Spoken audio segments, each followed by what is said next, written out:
GeM TV நேயர்களுக்கு அன்பு வணக்கங்களை கூறிக்கொண்டு வழக்கம் போல் விநாயகப் பெருமானை வணங்கி இன்றைய 12 ராசிகளுக்கான பலன்கள். இன்று 16/3/2025 பங்குனி மாதம் 2ஆம் தேதி குரோதி வருடம் அற்புதமான ஞாயிற்றுக்கிழமை நல்ல நாள். இன்றைய ஆதிக்க கிரகம் சூரிய பகவான். இன்று நாம் வழிபட வேண்டிய தெய்வம் சூரிய பகவானை வழிபட வேண்டும். ஞாயிற்றுக்கிழமைகளிலே மாலையிலே பிரத்திங்கரா தேவி வழிபாடு செய்யுங்கள். தடைகளை தாமதங்களை நீக்குகின்ற அற்புதமான வழிபாடு மகா பிரத்திங்கரா தேவி வழிபாடு. ஆகவே மாலையிலே ராகு காலத்திலே நடைபெறுகின்ற அந்த பூஜைகளிலே கலந்து கொள்ளுங்கள். இன்று நல்ல சுப முகூர்த்த நாள். இன்றைய நன்னாளிலே மன வாழ்க்கையிலே இணைகின்ற தம்பதிகளுக்கு மனமார்ந்த வாழ்த்துக்களை தெரிவித்துக் கொள்கின்றோம். உங்களுடைய இல்வாழ்க்கை நல்ல 16 பேர்களும் பெற்று பெருவாழ்வு வாழ வாழ்த்துகின்றோம். இன்றைய சூரிய உதயம் காலை 6:17 சூரிய அஸ்தமனம் மாலை 6:19 இன்றைய நல்ல நேரம் காலை 7:30 முதல் காலை 8:30 வரை. அதேபோல் மதியம் 3:30 முதல் மாலை 4:30 வரை. இன்றைய ராகு காலம் மாலை 4:30 முதல் மாலை 6 வரை. யமகண்டம் மதியம் 12 முதல் மதியம் 1:30 வரை. இன்றைய குளிகை நேரம் மதியம் 3 முதல் மாலை 4:30 வரை. இன்றைய சுபகோரை குருகோரை நேரம் காலை 11 முதல் 12 வரை. இன்றைய நட்சத்திரம் இன்று காலை 11:27 வரை ஹஸ்தம். அதன் பின்பு சித்ரா நட்சத்திரம் வருகின்றது. இன்றைய திதி இன்று மாலை 4:35 வரை தேபிரை த்விதியை. அதன் பின்பு திருதியை வருகின்றது. இன்றைய சந்திராஷ்டம நட்சத்திரம் இன்று காலை 11:27 வரை சதயம் நட்சத்திரத்துக்கு சந்திராஷ்டமம். அதன் பின்பு பூரட்டாதிக்கு சந்திராஷ்டமம் துவங்குகின்றது. கவனமாக இருங்கள்.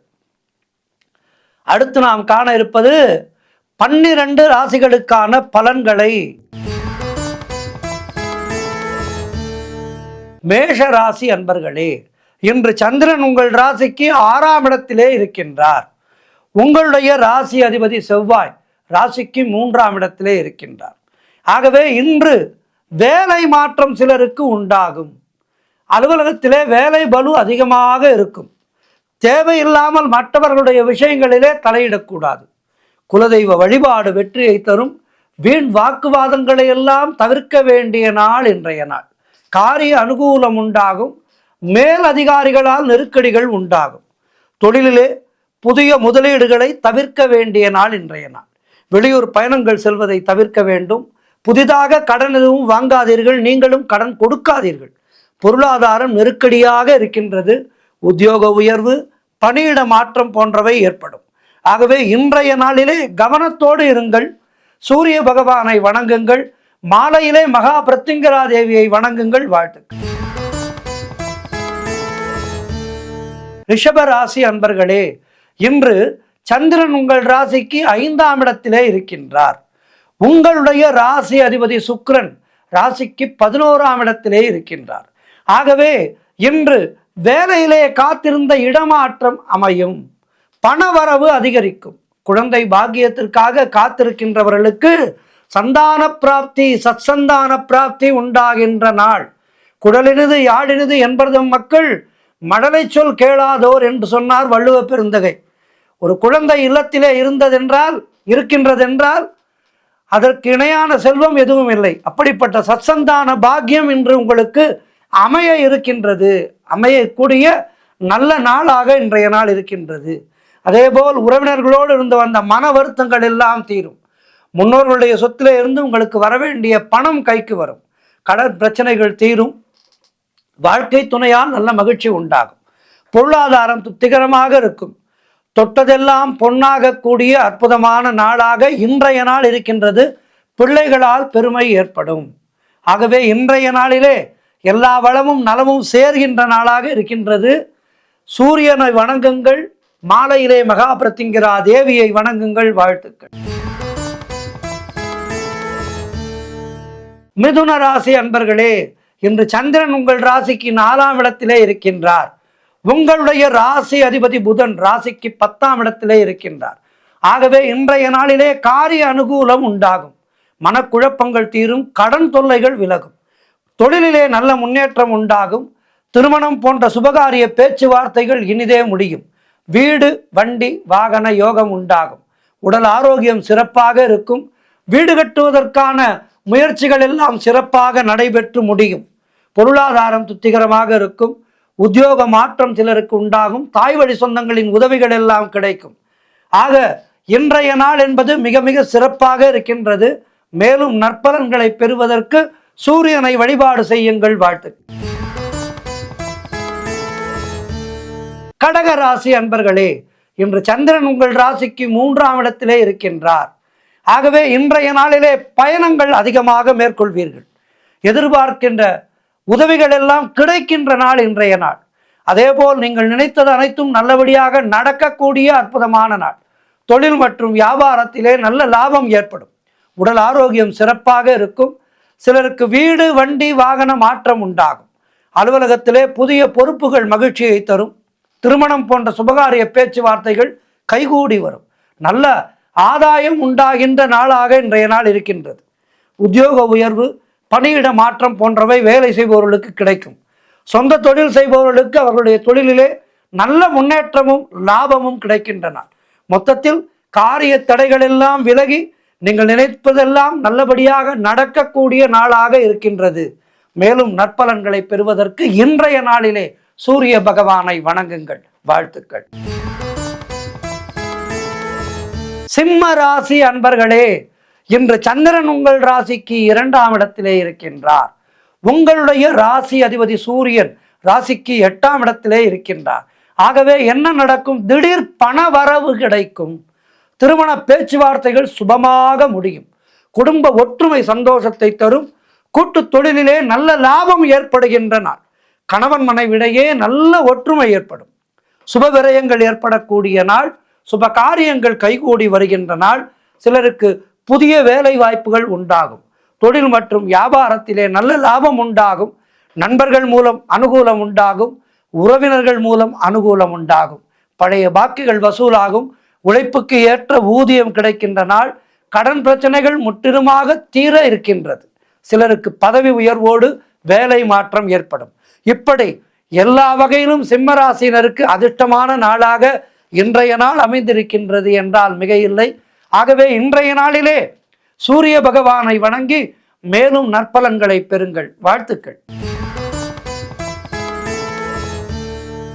கன்னி ராசி அன்பர்களே, இன்று சந்திரன் உங்கள் ராசியிலேயே இருக்கின்றார். உங்களுடைய ராசி அதிபதி புதன் ராசிக்கு 7ஆம் இடத்திலே இருக்கின்றார். ஆகவே இன்று நீங்கள் நினைத்த காரியங்கள் எல்லாம் நல்லபடியாக நடக்கக்கூடிய நாள், பொருளாதாரம் திருப்திகரமாக இருக்கும், பிள்ளைகளால் பெருமை ஏற்படும், வாழ்க்கை துணையால் நல்ல மகிழ்ச்சி உண்டாகும், சிலருக்கு புதிய வேலை வாய்ப்புகள் உண்டாகும், தொழிலிலே நல்ல லாபம் உண்டாகும், உடல் ஆரோக்கியத்திலே நல்ல முன்னேற்றம் உண்டாகும், பூர்வீக சொத்திலே இருந்து உங்களுக்கு வரவேண்டிய சொத்துக்கள் கைக்கு வரவேண்டிய வேலை வந்துவிட்டது. அதேபோல் குழந்தை பாக்கியத்திற்காக காத்திருக்கின்ற தம்பதிகளுக்கு சத்சந்தான பிராப்தி ஏற்படுகின்ற நேரம் வந்துவிட்டது. மனம் மிகவும் சந்தோஷமாக இருக்கும், எதிலும் வெற்றி உண்டாகும், கணவன் மனைவிக்குள் இருந்து வந்த பிரச்சனைகள் எல்லாம் தீர்ந்து அந்யோன்யம் ஏற்படும். ஆகவே இன்றைய நாள் என்பது மேலும் மிக மிக சிறப்பாக இருக்கின்றது. மேலும் நற்பலன்களை பெறுவதற்கு சூரிய பகவானை வணங்குங்கள். வாழ்த்துக்கள். துலாம் ராசி அன்பர்களே, இன்று சந்திரன் உங்கள் ராசிக்கு 12ஆம் இடத்திலே இருக்கின்றார். உங்களுடைய ராசி அதிபதி சுக்கிரன் ராசிக்கு 6ஆம் இடத்திலே இருக்கின்றார். ஆகவே வெளிநாடு செல்வதற்கான முயற்சிகள் இன்று பலிதமாகும், விசா போன்றவை கிடைக்கும். ஆனால் குடும்பத்திலே கணவன் மனைவிக்குள் சண்டை சச்சரவுகள் ஏற்பட்டு விலகும், அலுவலகத்திலே பணிச்சுமை அதிகமாக இருக்கும், நண்பர்கள் மூலம் உதவிகள் கிடைக்கும் என்றாலும் கூட்டு தொழிலிலே மன வருத்தங்கள் உண்டாகலாம். ஆகவே கவனமாக இருங்கள். குலதெய்வ வழிபாடு மன அமைதியை தரும். எனவே குலதெய்வத்தை மனதிலே நினைத்து கொண்டே இருங்கள். குலதெய்வத்தினுடைய கோவில் அருகிலே இருந்தால் சென்று வணங்கி வாருங்கள், அல்லது செல்கின்ற கோவில்களிலே குலதெய்வத்தை நினைத்து கொள்ளுங்கள். ஒரு சிவன் கோவிலுக்கு செல்கின்றீர்கள் என்றால் அங்கே சிவபெருமானை வழிபடுங்கள். அப்படியே உங்களுடைய குலதெய்வத்தை நினைத்து, குலதெய்வமே, இன்று நான் இந்த நேரத்திலே இந்த கோவிலில் இருந்து உன்னை வணங்குகிறேன், எனக்கு நல்லருள் புரிவாயாக என்று குலதெய்வத்தினுடைய பெயரை முதலிலே சொல்லி பிரார்த்தனை செய்துவிட்டு அதன் பிறகு நீங்கள் எந்த கோவிலுக்கு சென்றிருக்கின்றீர்களோ அந்த கோவிலினுடைய மூர்த்தத்தை வணங்குங்கள். ஆகவே இன்றைய நாளிலே நீங்கள் இதனை நிச்சயமாக செய்ய வேண்டும். வீடு வண்டி சம்பந்தமான விரய செலவுகள் சிலருக்கு ஏற்படலாம், காரிய தடைகள் ஏற்பட்டு விலகும். ஆகவே இன்றைய நாள் மிக மிக கவனமாக இருங்கள். குலதெய்வத்தை மனதிலே நினைத்துக் கொள்ளுங்கள். சூரிய பகவானை வணங்குங்கள். வாழ்த்துக்கள். விருச்சிக ராசி அன்பர்களே, இன்று சந்திரன் உங்கள் ராசிக்கு 11ஆம் இடத்திலே இருக்கின்றார். உங்களுடைய ராசி அதிபதி செவ்வாய் ராசிக்கு 8ஆம் இடத்திலே இருக்கின்றார். ஆகவே இன்றைய நாளிலே நீங்கள் நினைத்ததெல்லாம் நல்லபடியாக நடக்கக்கூடிய நாள். முன்னோர்களுடைய ஆசீர்வாதம் பரிபூர்ணமாக கிடைக்கின்ற நாள். கணவன் மனைவிடையே நல்ல ஒற்றுமை ஏற்படும். குழந்தைகளால் மகிழ்ச்சி உண்டாகும். உறவினர்களால் ஆதாயம் உண்டாகும். தந்தை வழி சொத்துக்கள் கைக்கு வருகின்ற வேளை வந்துவிட்டது. புதிய முயற்சிகள் வெற்றியை தரும். குழந்தை பாக்கியம் சிலருக்கு உண்டாகும். உங்களுடைய காரியங்கள் அனைத்தும் முயற்சிகள் அனைத்தும் வெற்றி பெறக்கூடிய நாள். ஆகவே நல்ல முயற்சிகளை எடுங்கள். உத்தியோகத்திலே சம்பள உயர்வு, பதவி உயர்வு, இடமாற்றம் போன்றவை சிலருக்கு ஏற்படும். திருமண பேச்சுவார்த்தைகள் சுபமாக முடியும். புதிய வேலை வாய்ப்புகள் உண்டாகும். ஆகவே இன்றைய நாள் என்பது மொத்தத்திலே உங்களுக்கு சிறப்பான நாளாக இருக்கின்றது. மேலும் நற்பலன்களை பெறுவதற்கு என்ன செய்ய வேண்டும்? சூரிய பகவானை வணங்க வேண்டும். வாழ்த்துக்கள். தனுசு ராசி அன்பர்களே, இன்று சந்திரன் உங்கள் ராசிக்கு 10ஆம் இடத்திலே இருக்கின்றார். உங்களுடைய ராசி அதிபதி குரு ராசிக்கு 6ஆம் இடத்திலே இருக்கின்றார். ஆகவே இன்றைய நாளிலே தொழிலிலே நல்ல லாபம் ஏற்படும். எடுக்கும் முயற்சிகள் அனைத்தும் வெற்றியை பெறுகின்ற அற்புதமான நாள். எதிர்பார்த்த காரியங்கள் எல்லாம் நல்லபடியாக நடக்கும். சுபகாரியங்கள் நடைபெறக்கூடிய நல்ல வேளை வந்துவிட்டது. ஆகவே சுபகாரியங்களுக்கான முயற்சிகளை தொடங்குங்கள், வெற்றி பெறுவீர்கள். வேலை தேடிக்கொண்டிருப்பவர்களுக்கு நல்ல வேலை கிடைக்கும். உழைப்புக்கு ஏற்ற ஊதியம் கிடைக்கும். கடன் பிரச்சனைகள் முற்றிலுமாக தீருகின்ற வேலை வந்துவிட்டது. சகோதர ஒற்றுமை அதிகரிக்கும். பொருளாதாரத்திலே அபரிமிதமான வளர்ச்சி இருக்கும். குடும்ப ஒற்றுமை சந்தோஷத்தை தரும். காரிய தடைகள் விலகும். வீடு வண்டி வாகன மாற்றம் ஏற்படும். சிலருக்கு குழந்தை பாக்கியம் உண்டாகும். ஆகவே இன்றைய நாள் என்பது ஏற்றமும் மாற்றமும் கொண்ட அற்புதமான நாளாக இருக்கின்றது. இன்றைய நாளிலே மேலும் நற்பலன்களை பெறுவதற்கு சூரிய பகவானை வணங்குங்கள். வாழ்த்துக்கள். மகர ராசி அன்பர்களே, இன்று சந்திரன் உங்கள் ராசிக்கு 9ஆம் இடத்திலே இருக்கின்றார். உங்கள் ராசி அதிபதி சனி ராசிக்கு 2ஆம் இடத்திலே இருக்கின்றார். ஆகவே இன்றைய நாளிலே வெற்றிகள் தேடி வருகின்ற நாள். புதிய தொழில் முயற்சிகள் எல்லாம் வெற்றியை தரும். கணவன் மனைவிடையே நல்ல ஒற்றுமை உண்டாகும். நீங்கள் நினைத்த காரியங்கள் எல்லாம் நினைத்தபடி நிறைவேறுகின்ற நாள். கூட்டு தொழிலிலே நல்ல லாபங்கள் வரக்கூடிய நாள். வேலை மாற்றம் சிலருக்கு ஏற்படும். அது நல்ல மாற்றமாக உங்களுடைய எதிர்காலத்துக்கு பாதுகாப்பு அளிக்கின்ற மாற்றமாக இருக்கும். பொருள் வரவும் தன லாபமும் அதிகரிக்கும். திடீர் அதிர்ஷ்டம் சிலருக்கு தேடி வரும். தொழில் மற்றும் வியாபாரத்திலே நல்ல வளர்ச்சி உண்டாகும். திருமணம் சம்பந்தமான சுபகாரிய பேச்சுவார்த்தைகள் இனிதே முடிகின்ற நாள். தந்தை வழியிலே நல்ல அனுகூலம் உண்டாகும். கடன் தொல்லைகள் முற்றிலுமாக விலகுகின்ற வேளை வந்துவிட்டது. ஆகவே இன்றைய நாள் என்பது எல்லா சிறப்புகளும் உங்களை தேடி வருகின்ற வெற்றி தேவதை உங்களை பற்றி கொள்கின்ற நாள். ஆகவே இன்றைய நாளிலே மேலும் நற்பலன்களை பெறுவதற்கு சூரிய பகவானை வணங்குங்கள். வாழ்த்துக்கள். கும்பராசி அன்பர்களே, இன்று சந்திரன் உங்கள் ராசிக்கு 8ஆம் இடத்திலே இருக்கின்றார். உங்களுடைய ராசி அதிபதி சனி ராசியிலேயே இருக்கின்றார். இன்று நாள் முழுவதும் உங்களுக்கு சந்திராட்டமும் இருக்கின்றது. ஆகவே புதிய முயற்சிகளை தள்ளி போடுவது நல்லது. மௌனத்தை கடைபிடியுங்கள். அதிகம் பேசாமல் இருப்பது மிகவும் நல்லது. வாக்குவாதங்களை எல்லாம் தவிர்க்க வேண்டிய நாள். வெளியூர் பிரயாணத்தை தவிர்க்க வேண்டிய நாள். சென்றுதான் தீர வேண்டும். முக்கியமான வேலை என்றால் விநாயகப் பெருமானுக்கு ஒரு அகமுல் மாலை சாற்றி அவருடைய காலனிலே ஒரு அகல் தீபத்தை ஏற்றி வைத்து நெய் தீபமாக இருக்க வேண்டும். இறைவனுக்கு ஏற்றுகின்ற தீபம் என்பது எப்போதுமே சுத்தமான பசு நெய் தீபமாக இருக்க வேண்டும். கலப்பட எண்ணெயை வாங்கி அதை ஊற்றி விளக்கேற்றாதீர்கள். கலப்பட நெய் ஊற்றி விளக்கேற்றாதீர்கள். கொஞ்சம் பணம் கூடுதலாக ஆனாலும் பரவாயில்லை. நல்ல சுத்தமான பசு நெய்யால் விளக்கேற்றுங்கள். விளக்கேற்றுவது நம்முடைய நற்பலனுக்காக விளக்கேற்றுகின்றோம். ஆகவே அதனை சரியாக செய்ய வேண்டும். விலை குறைவாக இருக்கின்றது என்று மலிவான எண்ணெய் மற்றும் நெய்யால் தீபம் ஏற்றினால் அது நமக்கு பாவத்தை தான் சேர்க்கும். ஆகவே இன்றைய நாளிலே நெய் தீபம் ஏற்றுங்கள், மௌனத்தை கடைபிடியுங்கள், விநாயகப் பெருமானை வணங்குங்கள், சூரிய பகவானை வணங்குங்கள். சந்திராஷ்டம பாதிப்புகள் விலகி நற்பலன் கிடைக்கும். ஆகவே இன்றைய நாளிலே அவற்றை செய்யுங்கள். முக்கியமாக யாரிடமும் எதுவும் பேசாதீர்கள். அலுவலகத்திலே வேலை சுமை அதிகமாக இருக்கும். மேலதிகாரிகளை அனுசரித்து செல்லுங்கள். குடும்பத்திலே உறவினர்களை அனுசரித்து செல்லுங்கள். இப்படி இருந்தால் சந்திராஷ்டம பாதிப்புகளிலிருந்து நாம் மீண்டு விடலாம். முக்கியமாக மாலையிலே பிரத்திங்கரா தேவியுடைய வழிபாட்டிலே கலந்து கொள்ளுங்கள். வாழ்த்துக்கள். மீன ராசி அன்பர்களே, இன்று சந்திரன் உங்கள் ராசிக்கு 7ஆம் இடத்திலே சஞ்சரிக்கின்றார். உங்களுடைய ராசி அதிபதி குரு ராசிக்கு 3ஆம் இடத்திலே இருக்கின்றார். ஆகவே இன்றைய நாளிலே எல்லா சிறப்புகளும் நடக்கின்ற நாளாக இருக்கின்றது. திருமணம் போன்ற சுபகாரிய பேச்சுவார்த்தைகள் இனிதே முடிகின்ற நாளாக இருக்கின்றது. புதிய முயற்சிகள் வெற்றியை தரும். பொருளாதாரம் மிகவும் திருப்திகரமாக இருக்கின்றது. பிள்ளைகளால் பெருமை ஏற்படும். வாழ்க்கை துணையால் நல்ல மகிழ்ச்சி உண்டாகும். நண்பர்கள் மூலம் அனுகூலம் உண்டாகும். வீடு வண்டி வாகன மாற்றம் உண்டாகும். பழைய பாக்கிகள் வசூலாகும்.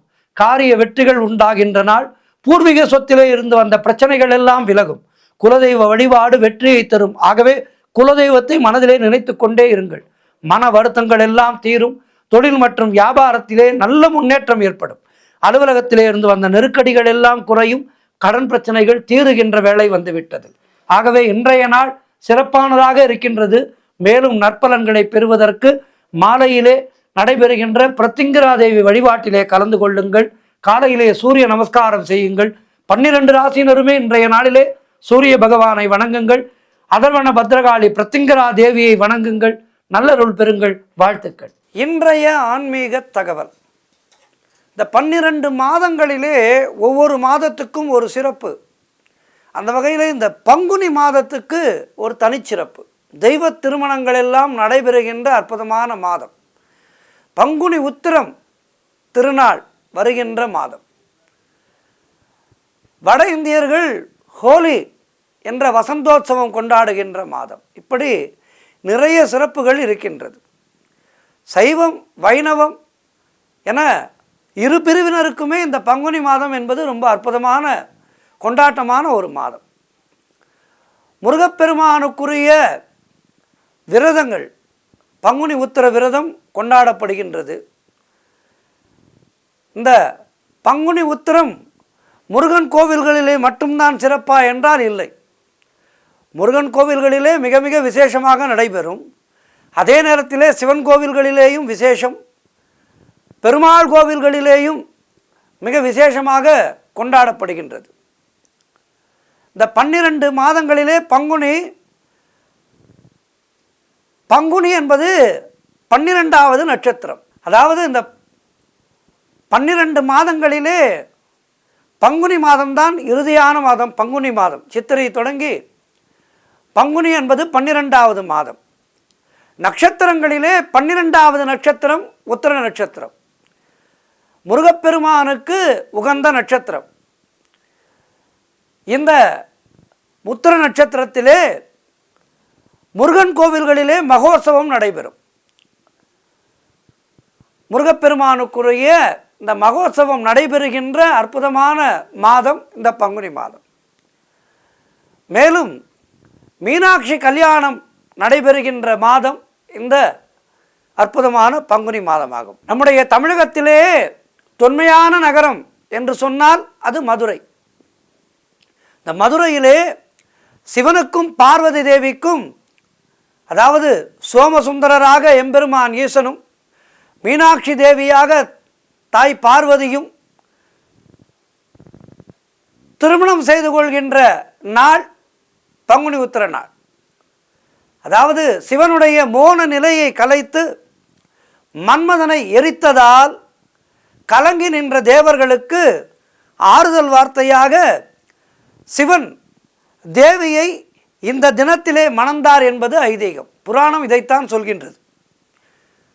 ஆகவே இந்த தினத்திலே சிவனுக்கும் பார்வதிக்கும் மிக அழகாக அலங்காரம் செய்து ஆடை அணிமணிகளால் அழகு செய்து மணவரையிலே அமர்த்தி மங்கள வாத்தியங்கள் முழங்க எம்பெருமான் ஈசனுக்கு திருமணம் செய்து வைக்கின்ற நாள் இந்த பங்குனி உத்திர நன்னாள். வேத கோஷங்கள் முழங்க ஹோமம் வளர்த்து தாலி கட்டி மக்கள் எல்லோரும் வாழ்த்து கூற இறைவன் திருமணம் செய்து கொள்கின்ற நாள் இந்த மீனாட்சி கல்யாண வைபோகம். இந்த மீனாட்சி கல்யாணத்தை காண்பவர்களுக்கு அவர்கள் திருமணத்திற்காக காத்திருக்கின்ற வரனாக இருந்தால் இந்த மீனாட்சி கல்யாணத்தை கண்டால் அவர்களுக்கு அடுத்த வருட மீனாட்சி கல்யாணத்திற்குள் அவர்களுக்கு திருமணமாகிவிடும் என்பது ஐதீகம். அதாவது பக்தர்களுக்கெல்லாம் அவர்கள் வேண்டுகின்ற வேண்டுதல்களை சந்தோஷமாக நிறைவேற்றி வைக்கின்ற அற்புதமான திருநாள் தான் இந்த பங்குனி உத்திர திருநாள்.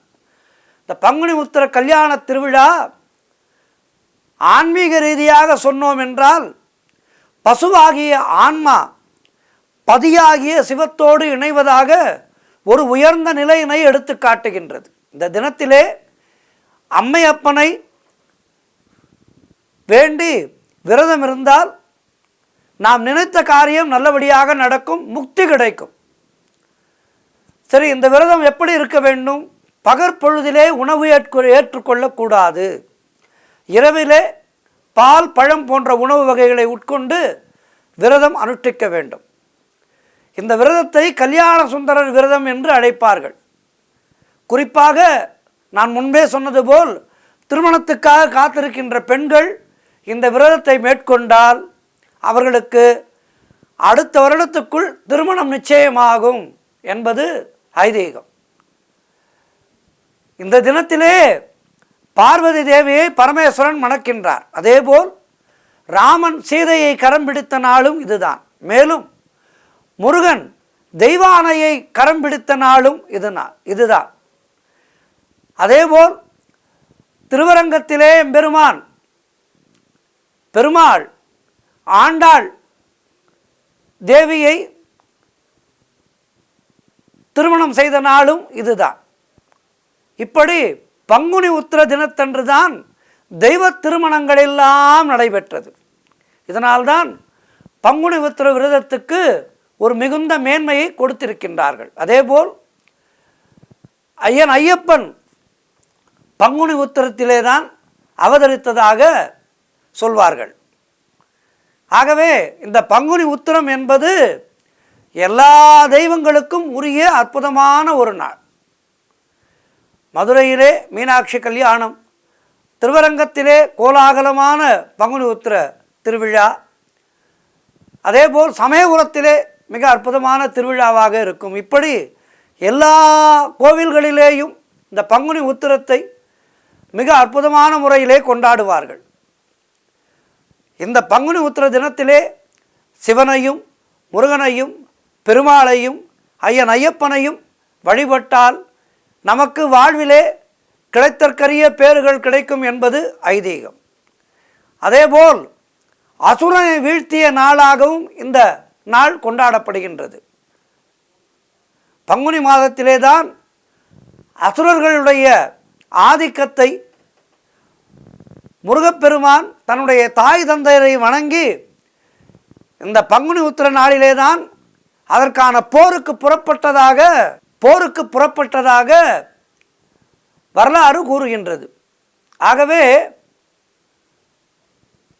தன்னுடைய தாய் தந்தையரை வணங்கி பயணத்தை தொடங்கிய முருகப்பெருமான் வழியிலே ஒரு சிறு மலை முருகனின் படைகளை அதாவது சூரபத்மனை அழிப்பதற்காக முருகப்பெருமான் தாய் தந்தையரை வணங்கி தன்னுடைய பயணத்தை தொடங்கினார். அப்போது ஒரு சிறிய மலையானது முருகனுடைய படைகளை வழிமறித்து பெரிதாக வளர ஆரம்பித்தது. அந்த மலைக்கு பெயர் கிரௌஞ்சகன் என்பதாகும். இந்த கிரௌஞ்சகன் என்பவன் சூரபத்மனுடைய தம்பி. அகத்திய முனிவருடைய சாபத்தால் அசையாமல் மலையாகி நின்றாலும் இருந்த இடத்தில் இருந்து கொண்டே தன்னை கடந்து செல்பவர்களை ஏமாற்றி தொல்லை தந்து கொண்டிருந்தான்.